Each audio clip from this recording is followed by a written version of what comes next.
the time, it was the worst crash in aviation history. It was just a scene of absolute, utter devastation. In 1974, more than 300 people died when their plane fell from the sky. There's barely anything left here that's recognizable as being a part of an aircraft. You couldn't walk anywhere without the danger you were going to stand on a part of a human being. The key to understanding the disaster is found thousands of kilometers away. An unusual piece of evidence that tells the troubling story of a crash that could have been prevented.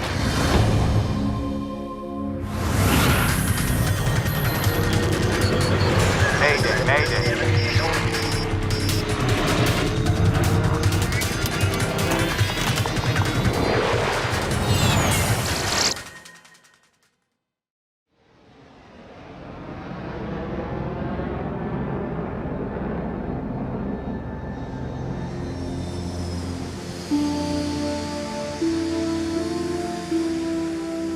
June the 12th, 1972.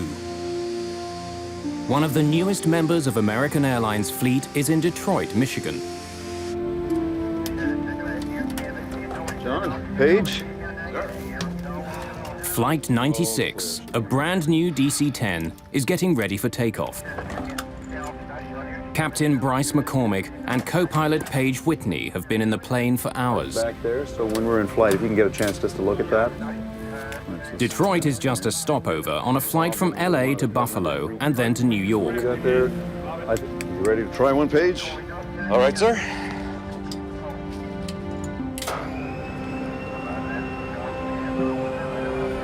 McCormick has flown the plane out from California, but Whitney is going to fly the next leg. Both men want as much time at the controls as possible.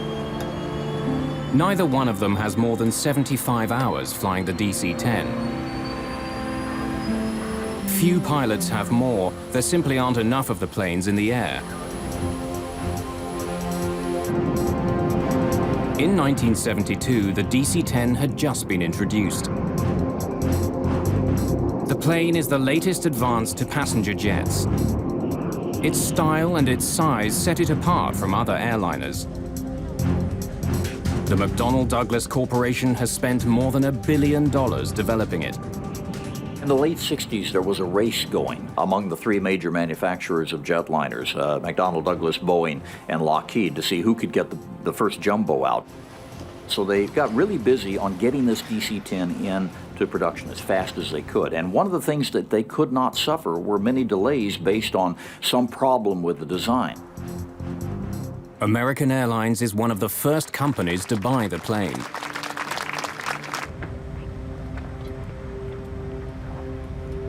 Flight 96 is one of those planes. Just the 5th DC-10 ever built.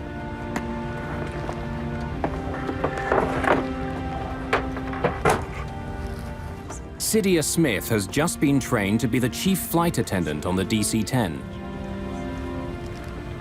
I was excited because it was one of the first jumbos that we had. And I was going to have the opportunity to fly number 1, which is what I always wanted to do on a big jet.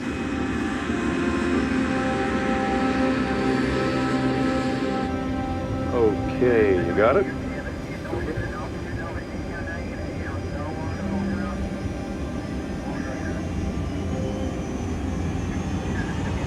Hand on the wheel. I got you.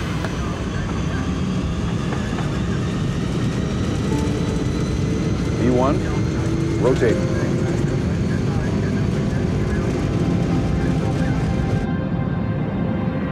Just after 7 in the evening, Flight 96 lifts off from Detroit Airport.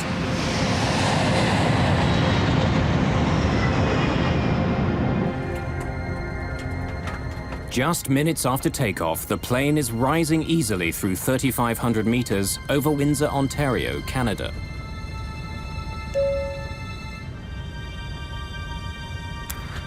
I was sitting in my seat, and the captain had turned off the fasten seatbelt sign, and I was making my way to the galley, and I had to go sort of downhill because we were climbing to go to the galley to turn on the coffee.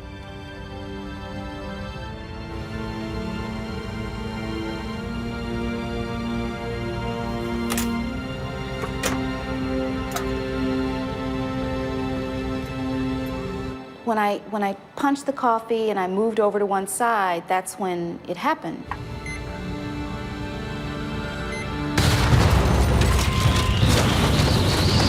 I remember falling over because the plane was like this, but all of a sudden it just went like this.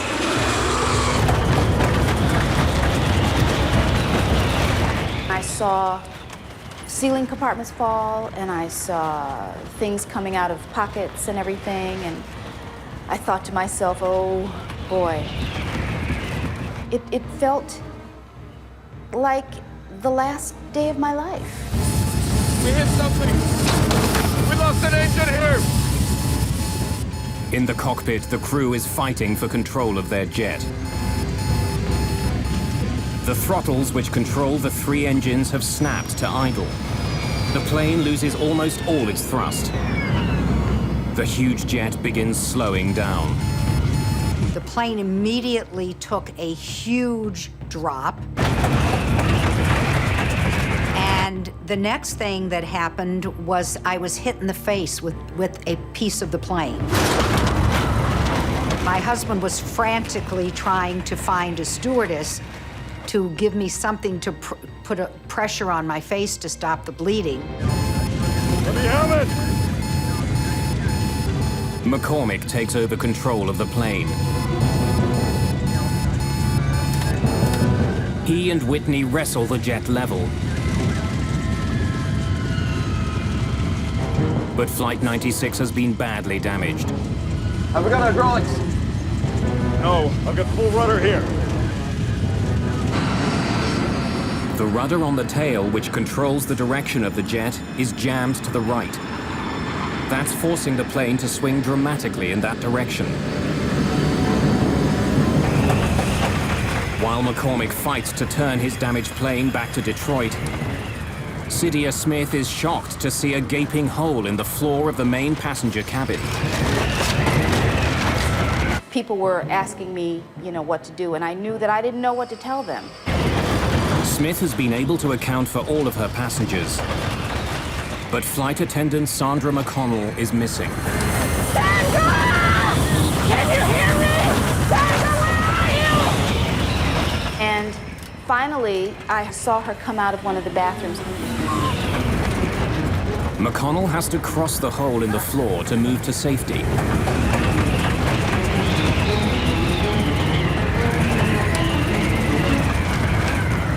And almost every step she took, the floor kept collapsing.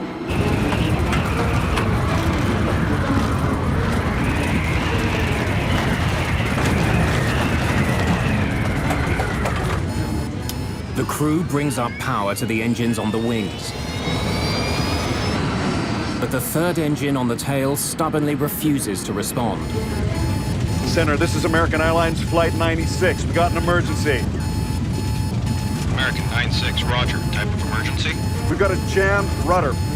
We need to get down and make an approach. Along with his engine and his rudder, McCormick is also having trouble controlling the elevators on the tail of the plane.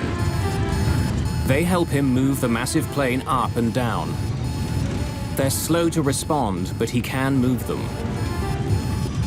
The situation isn't completely hopeless. I think it's going to fly! American 96, turn further right, heading 200. Without complete control of the elevators, and with a rudder that's frozen to the right, McCormick has to use his engines to turn the plane. By increasing the thrust on one side of the plane, he can change direction. But it won't be fast. I have no rudder control whatsoever. So our turns are going to have to be very slow and cautious. All of the passengers move as far away from the hole in the back as possible.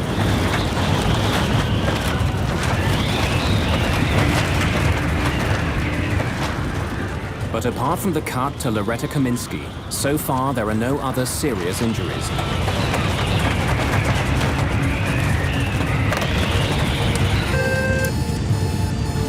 Captain, there's a hole in the back of the plane. A hole?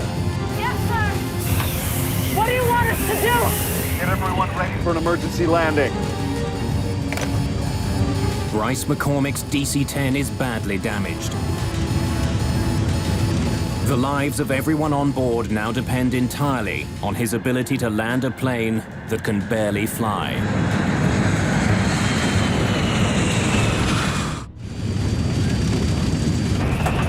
With explosive suddenness, a short flight from Detroit to Buffalo has become the most challenging flight of Captain Bryce McCormick's career.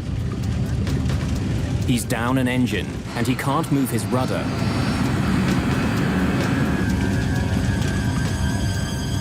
As he heads back to Detroit, McCormick begins to slow his plane down so it can land safely. But when he does, his plane begins falling dangerously fast. Ideally, McCormick should be descending at 700 feet a minute. But now he's falling more than twice that fast. 1,600 feet per minute. What's the sink rate? Sink rate, 1,600! At this rate, McCormick will crash well short of the runway. He increases power to his engines to slow his fall. Sink rate, 700. McCormick has slowed the plane's descent to 700 feet per minute. But to do that, he's had to increase his forward airspeed, which means he'll be landing far faster than usual. For the first time since the beginning of the crisis, McCormick talks to the passengers. Ladies and gentlemen, this is your captain speaking. We've had a small problem, but the plane is under control now, and we're heading back to Detroit for an emergency landing. Bryce McCormick was as calm as if he were welcoming you on the plane. As the plane nears the airport, flight attendants ask passengers to remove their shoes and any sharp pieces of jewelry. They had to take off their shoes and glasses. We collected everything in a blanket. Less than half an hour after leaving, the badly damaged DC-10 struggles back to the Detroit airport. The few minutes that it took to get back to Detroit were the longest minutes that I will ever remember spending on an airplane, because we were sure that we were not going to survive.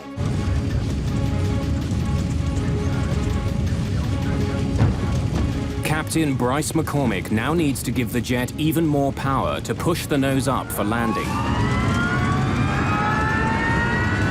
His plane is still drifting to the right and traveling fast. I have no rudder to straighten it out when it hits. The DC-10 with 67 people aboard roars toward the runway at almost 300 kilometers an hour.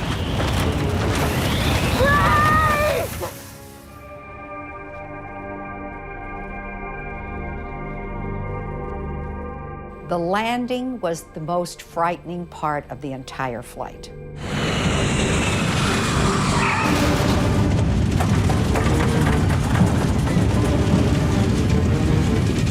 When the plane hits the ground, it begins veering hard to the right.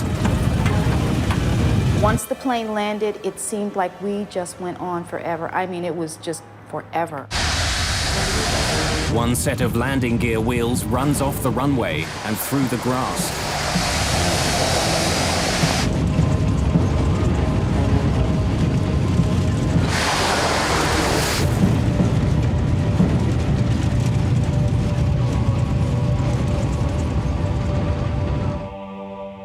After a harrowing touchdown, the plane eventually comes to a stop just 300 meters from the end of the runway.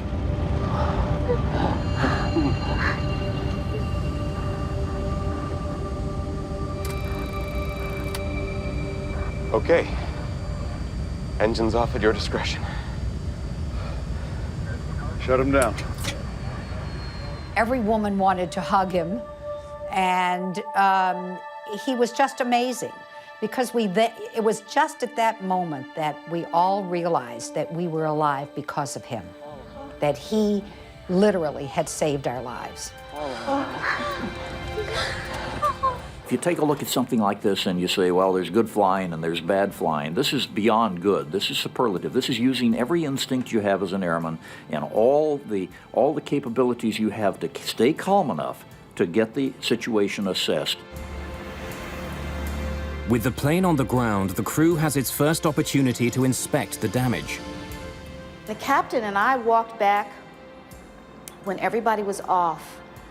We walked back to the back, and we just looked up and saw this hole.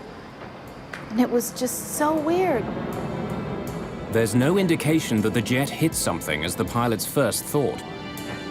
What has caused such damage to the airliner? The hole was so enormous that if anyone had been sitting in the seats that were there, they would have been sucked out immediately. At that point, they still felt it might have been a bomb.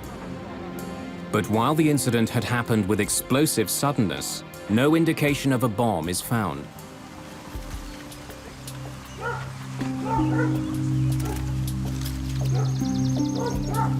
As investigators begin their work, they discover that not all of the DC-10 is at the Detroit airport.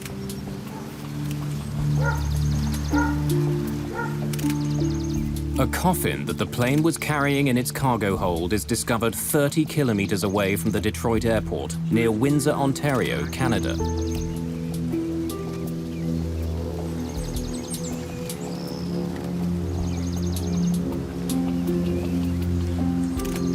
Investigators also find the plane's rear cargo door. Doors are not supposed to fall off airplanes, especially since it was a rather new airplane. You would not expect something like that to happen. When they examine the cargo area of the plane, they discover that the very design of the door makes it a potential weak spot. Most doors on a jet open inward. In fact, the door is slightly larger than the frame it fits into. As the pressure builds inside a jet, this type of plug door is actually forced into the frame of the aircraft. The design makes the door extremely safe. But McDonnell Douglas designed the cargo door on the DC-10 to open outward. That decision was made to increase the amount of storage space on the plane. When it's closed, hooks on the DC-10's door grab hold of a bar on the plane's doorframe. To make sure it's closed, baggage handlers push down on a lever, which drives locking pins through the hooks, which hold them in place.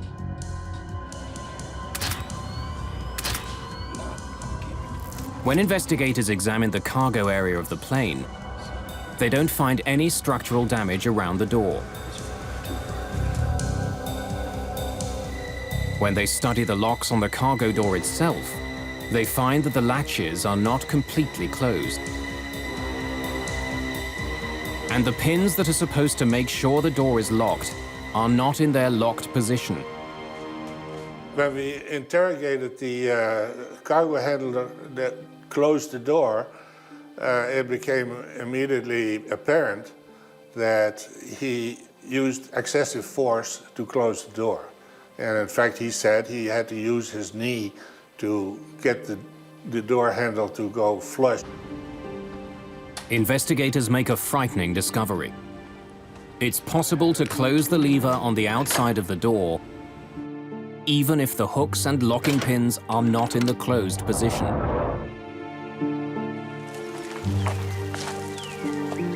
Paul Eddy is a journalist who investigated the history of the DC-10. What Windsor showed is that you could actually pull the handle in order to buckle the top fixture so that the handle went home properly, but the locking pins had not gone through the spools. Engage the lever. This means that baggage handlers can believe the door is closed when it's not. Not only can the outside lever be closed without the locks being fully engaged, there's no way for the crew of the plane to know. The faulty locking pins will still turn off the warning light, even though they aren't in their proper position. The door was a ticking time bomb. As passenger jets climb, the difference between the pressure inside the plane and the pressure outside the plane grows. If a door isn't properly shut, it will blow out with explosive force. The problem on the American Airlines flight began as the plane passed through 3,500 meters. When the door blew, the coffin in the cargo hold was sucked out. When the air pressure inside the plane was released, anything that wasn't firmly attached was pulled out of the airliner. It's a really startling thing if you're not expecting it. What you've got is a lot of air stuffed inside this pressure vessel that now wants to get out.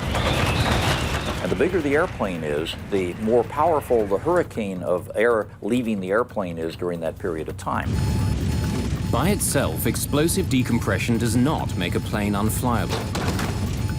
So why had Captain McCormick experienced such difficulties controlling his jet?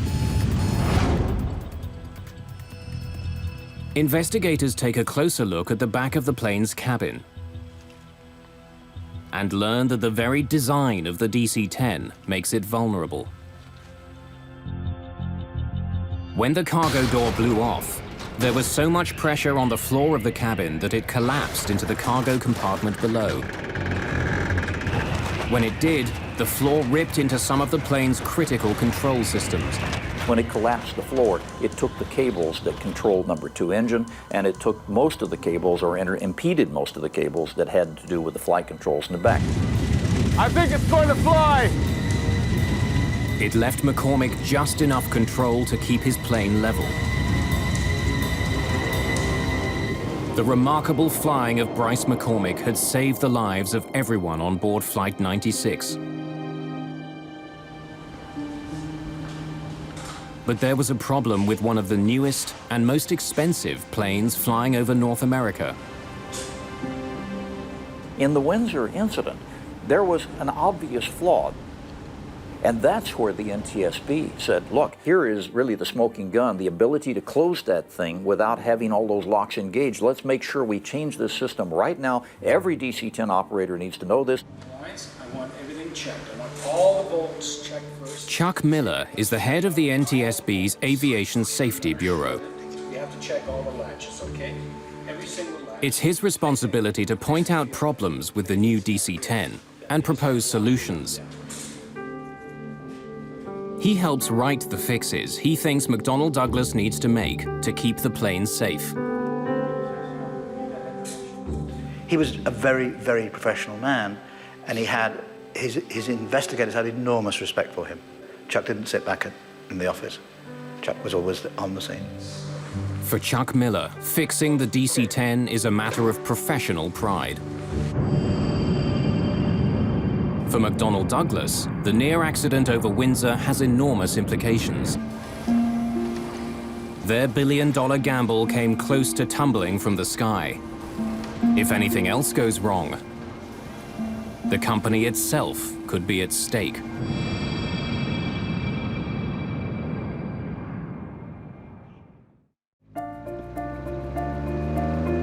March the 3rd, 1974.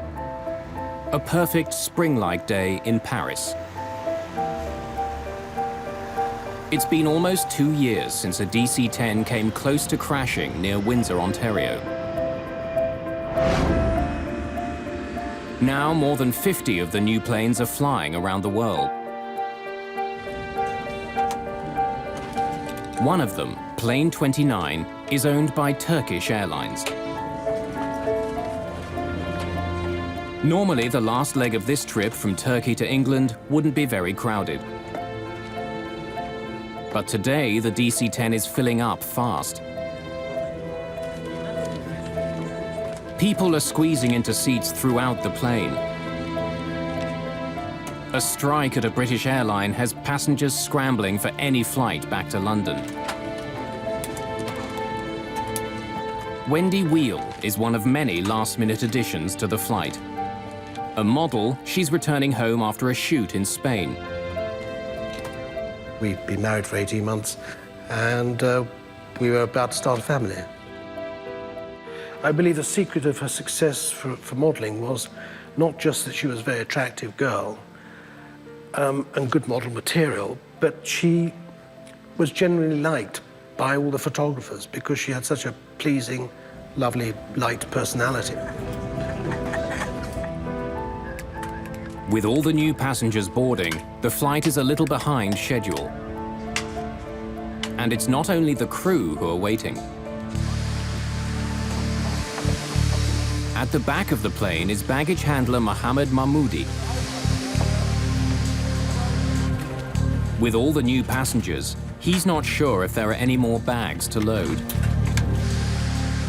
C'est tout. Vous êtes fini. Bien, j'ai l'affaire. Not expecting any other luggage, Mahmoudi locks the rear cargo door.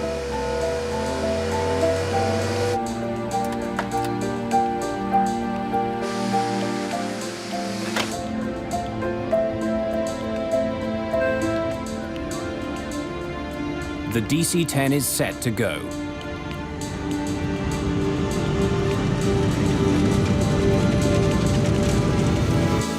Just after 12:30 in the afternoon, THY Flight 981 lifts off into the skies above Paris.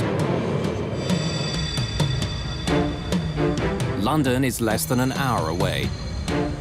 Race control, this is Tango Hotel Yankee 981. We're at 60, requesting clearance to flight level 230.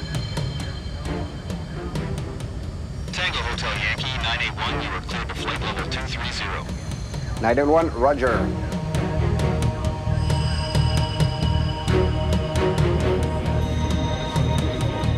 As it flies away from the airport, the DC-10 continues to gain altitude. 2,700 meters, 3,000 meters, 3,300 meters.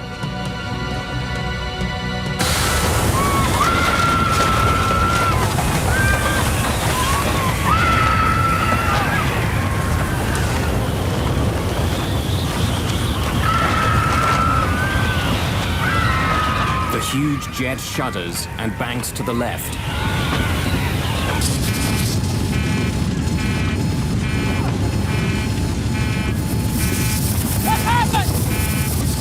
The cabin blew out! Are you sure? Just 16 seconds after the start of the crisis, the crew struggles to save their crippled jet. The nose is pitching down, the plane picking up speed. Bring it up! Come on, go! I can't bring it up! She doesn't respond! Passengers at the back of the plane witness a horrifying scene. 2 rows of seats have simply disappeared. Through a huge hole in the floor, passengers can see the sky over France. 7,000 feet! Hydraulics! We've lost it! The crew discovers that they have no hydraulic power with which to control the plane. Without it, they can't move their rudder or elevators. Even without its most basic controls, the plane begins to level out. But it's fallen too far. Looks like we're going to hit the ground! Speed! The DC-10 is traveling almost 800 kilometers an hour.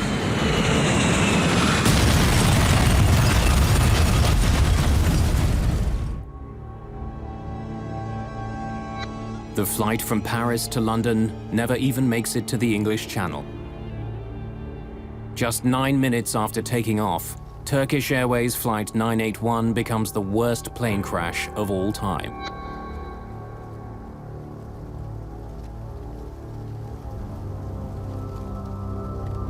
In London, the flight is listed as delayed. The news of the crash comes out slowly. I went to the ticket office kiosk and I asked what has happened to the flight, and instantly the look on the gentleman's face behind the counter told me something was wrong, instantly. There's barely anything left here that's recognizable as being a part of an aircraft. I looked on the television and I just thought, well, I just hope she's dead, because I just saw the carnage of the forest in Senlis, and it was like looking at a First World War trench movie. Flight 981, carrying 346 passengers, virtually disintegrates on impact.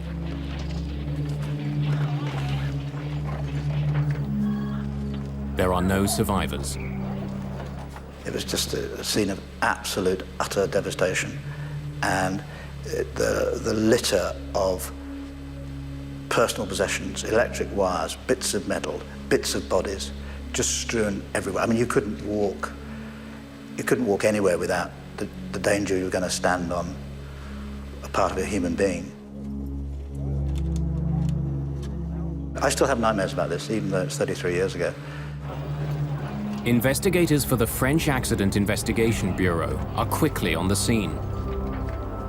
My first job was to evaluate the scope of the wreckage and to begin the first investigation on the spot. At first, I was unable to know what has happened. I was just seeing that a terrible crash has occurred and that it will be a very hard work for the investigators. Despite the enormous force of the crash, the black boxes, made of 3 layers of hardened steel and insulation, survive. Their contents could provide valuable clues about the crash. Most of the speculation was that it must have been a bomb, because, you know, you've got a almost brand new, very powerful aeroplane flying in clear blue sky, and it gets to 12,000 feet and falls out of it. Investigators are called to a field 15 kilometers from the crash site. They find a piece of fuselage and 2 rows of seats from the DC-10. Somehow, they fell free of the airliner before the rest of the plane smashed into the forest. When investigators arrive, the bodies of the passengers who were in the seats have already been removed. When relatives of those who died in the crash arrive in France, they're directed to a small church in the town of Senlis. One of the saddest sights I've ever seen is in this church. They laid out on tables everything they'd found, you know, clothing, possessions, teddy bears, rings, watches. And then relatives who wanted to were allowed to come and walk around these trestle tables with all this stuff laid out.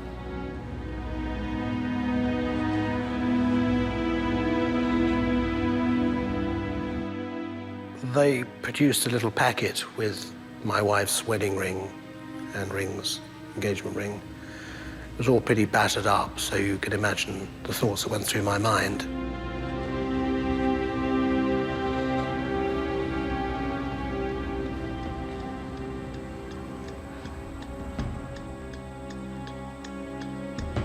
Since the accident involves an American plane, the NTSB's Chuck Miller joins the investigation. For the second time in 2 years, he's dealing with a problem with the DC-10. I don't believe that Miller suspected for one moment that the door hadn't been fixed after Windsor. But it becomes clear that the piece of fuselage found in France is in fact the plane's rear cargo door. It seems like a repeat of the Windsor accident. Miller is left with a haunting question. Why hadn't the problem been fixed? When he saw the door, of course, saw that it hadn't been done. The fix hadn't been made. And that's when I think his anger became very, very strong indeed. Miller takes an unusual step. Although the official investigation is just beginning, he gives journalist Paul Eddy an important tip. I said, have you got any ideas what made the door come off? He said, yeah. Well, if I were you, I'd go and look at a place called Windsor, Ontario.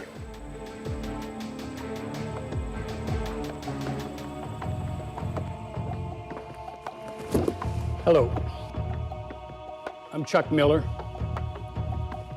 Miller shares his suspicions with the French investigators. Could you please pass these around?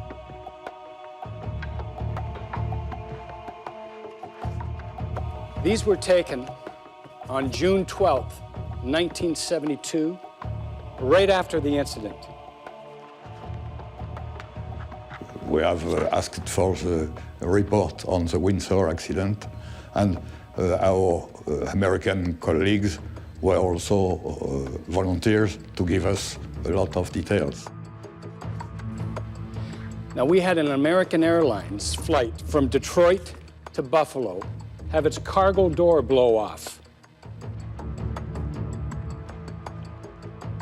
And he has been very frank and had explained what he was thinking of the Windsor accident. After all the work done during the American Airlines investigation, had something been overlooked? Was there another problem with McDonnell Douglas's enormous plane?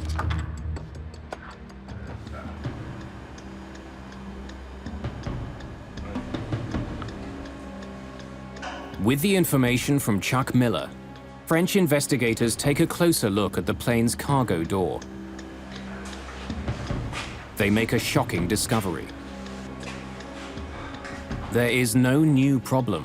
It's just like the American Airlines case all over again. The latches that are supposed to hold the cargo door closed aren't locked.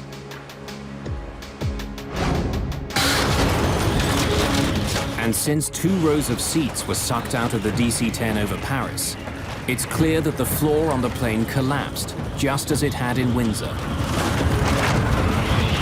It looks like we're going to hit the ground! I can't bring it up! Nothing we know! In fact, when investigators listen to the cockpit voice recorder, they find that the Turkish flight crew had even less control of their plane than the crew of American Airlines Flight 96. We need to get down and make an approach. I think it's going to fly! Over Windsor, Bryce McCormick was able to recover his plane and land it. But in Paris, all the hydraulic systems were destroyed. We've lost it! The hydraulic fluid helps crews move the rudder and elevators on the tail. Not being able to control them meant the crew couldn't keep their plane in the sky. The basic problem was the Paris flight was much heavier in terms of the number of people on board. The floor, when it collapsed with such a tremendous amount of pressure that it literally severed all the cables and controlled the back. They had no hope after that point. You and each of you solemnly swear that the testimony you're about Shortly after the crash of Turkish Airlines Flight 981, Chuck Miller is back in the United States. Our first witness this morning is Mr. C.O. Miller, Director of the Bureau of Aviation Safety of the NTSB. This time, he's facing questions from American senators. A potentially catastrophic design defect. A special hearing begins to find out how a problem that was identified in 1972 could bring another plane down 2 years later. Of course, our understanding up to this time, they all had been. What you've got to now discover is why wasn't that door fixed? Why would a major, venerable, mighty American corporation deliberately do something like this? Less than a month after the near crash over Windsor, the NTSB had made 2 very specific recommendations. Miller and his investigators recommended that a change be made to the locking mechanism. Engage the lever. They wanted to make sure that it was physically impossible for baggage handlers to close the lever without the locking pins being in place. They also suggested that vents be put into the floors of all DC-10's. This would rapidly allow the pressurized cabin air to equalize without collapsing the floor. But in the 2 years since the accident, neither one of these recommendations was implemented.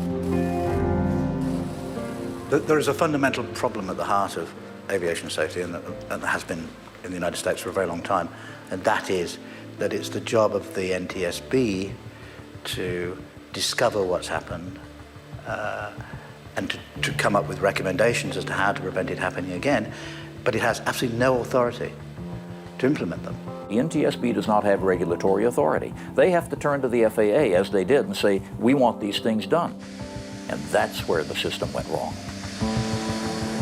If the FAA, the Federal Aviation Administration, issues an airworthiness directive, planes are pulled out of service until the proper fix is made. But as serious as the problems on the DC-10 were, no airworthiness directive was ever issued. A so-called gentleman's agreement between the head of the FAA and the head of McDonnell Douglas stopped it from happening. The gentleman's agreement is the root cause of Paris. There is no question that if an airworthiness directive had been issued, as it should have been after Windsor, Paris would not have happened. It was an entirely avoidable accident. McDonnell Douglas assured the FAA that it would fix the problem voluntarily. An airworthiness directive would cast a shadow on the still fledgling DC-10. The last thing in the world you want is for the public or any of the airlines who are going to be operating these airplanes to think, oh, maybe there's some flaws in this bird. And so an airworthiness directive, especially one that requires you to go back and re-engineer something, is a really horrific thought for a manufacturer. McDonnell Douglas did make changes to the way the cargo door was built. A peephole was cut in the bottom of the door so baggage handlers could see if the locking pins had engaged. Several warning signs were also attached to the plane's door. The company also made other changes to the DC-10. These included increasing the length of the locking pins and attaching a plate to the inside of the door. This plate would make it physically impossible to push down the lever if the door wasn't properly locked. But each of the proposed fixes had its own problem. Many baggage handlers didn't know what the small window in the door was for. And the baggage handler in Paris read and spoke 3 languages, but not English, the only language in which the warning signs were written. The support plate that was supposed to be installed in the door was never attached to the jet that crashed in Paris. Papers confirming the completion of the work are also uncovered. But no matter what the paper trail says, the fix was never made. Again, the problem is you don't have an independent FAA inspector coming along to look and see it and then put his stamp on it because it wasn't an airworthiness directive. In the years following the Turkish Airlines crash, an enormous flurry of lawsuits are filed in California. The tragic story of the DC-10 has one more surprise in store.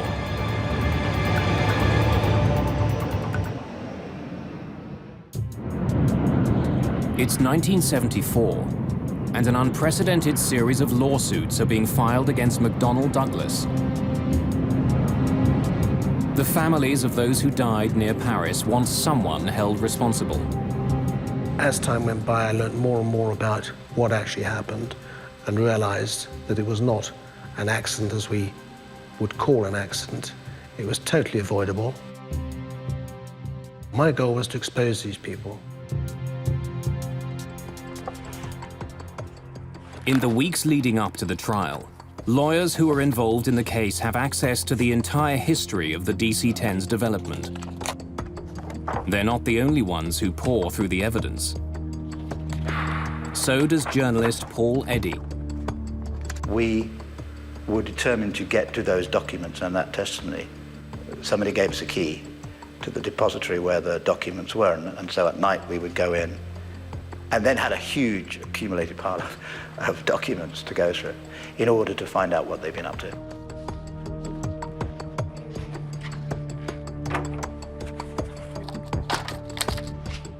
Reading through the immense pile of paper, Eddy makes an incredible discovery. A memo written by Don Applegate, the Director of Product Engineering for Convair, the company who'd built the cargo door for McDonnell Douglas.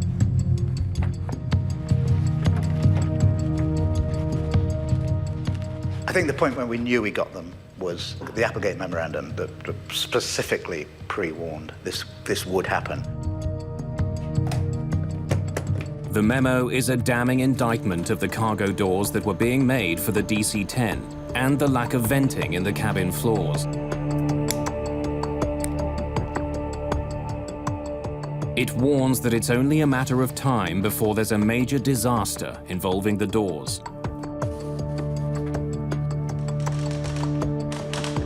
The airplane demonstrated an inherent susceptibility to catastrophic failure when exposed to explosive decompression of the cargo compartment.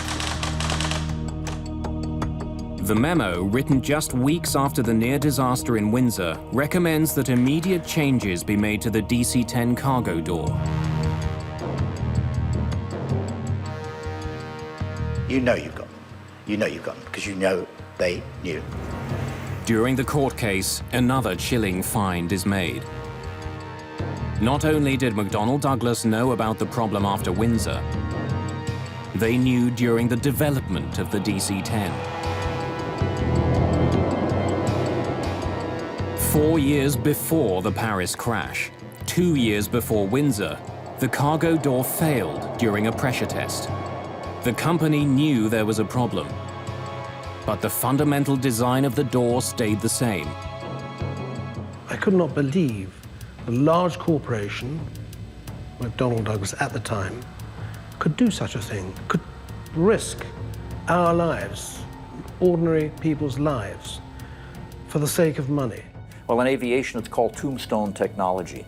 In other words, we always have the balance of money. And unfortunately, over the years, it has been true more times than not that we have had to wait until we had enough people die in an accident to say, you know, we really are going to have to spend the money over here. The Applegate memo and other information that comes out during the court case leads to one of the biggest settlements in the history of aviation. McDonnell Douglas paid over $80 million in damages. After the Paris crash, foolproof changes were finally made to the DC-10 cargo door. And this time, nothing was left to chance. The FAA issued an airworthiness directive that ensured the doors would never again open in mid-air. And it worked. After Paris, there wasn't another serious incident involving the cargo doors on a DC-10. But the plane's history and an intensely competitive industry did have an impact. McDonnell Douglas sold far fewer commercial DC-10s than it had once hoped for. Most of the pilots that I know who have flown the DC-10 over the years really love the old bird. She's probably a little more clunky than the 747 in terms of her heaviness of flight controls, but it's still a lovely bird to fly. That's fine, but you can't disassociate either the airplane or the company from the awful reputation that the crash left. Eventually, McDonnell Douglas itself disappears.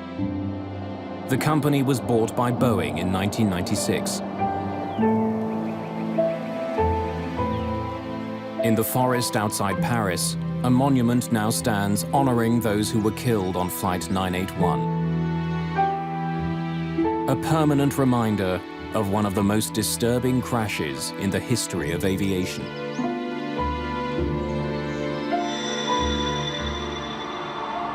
You never forget. And I've gone on to lead my life for 30-odd years, but I've never forgotten.